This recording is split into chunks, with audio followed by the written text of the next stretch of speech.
Now, it's The Law Show on CL 650. A comprehensive look at everything you need to know about the law.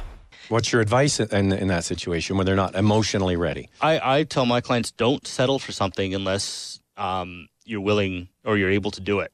I may say this is, I think, the best. You mean emotionally able to go through the process? Exactly, because the last thing you want is to settle a case and then as the client the next day say, geez, I shouldn't have done that. And you have almost all of them have buyer's remorse to some extent. But there's nothing worse than when they kick themselves later. So I say, if you're not ready to settle it, then don't. There's a lot of other steps you can go through. You get more documentation out of the other side, more financial disclosure, et cetera. And then you might be in a position. It seems that usually in most cases, both parties are somewhat on the same page as to when they're ready to sit down and resolve it. Mm-hmm. So by the time they get to you. Yeah. And how many have reversed their decision and gone back with their spouse? Is it a low percentage? Maybe 5%.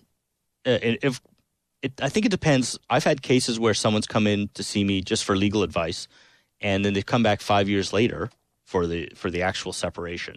They were thinking of separating, but they wanted to give it one last shot, especially if, it's a big decision. You've been married for 20 years and you have the young children, and there's a lot of assets that you're going to see going out the door and cash going out the door, flowing both ways.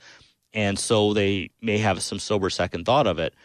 But usually when someone goes to a lawyer at some point for legal advice on a separation, they're probably going to be separated at some point.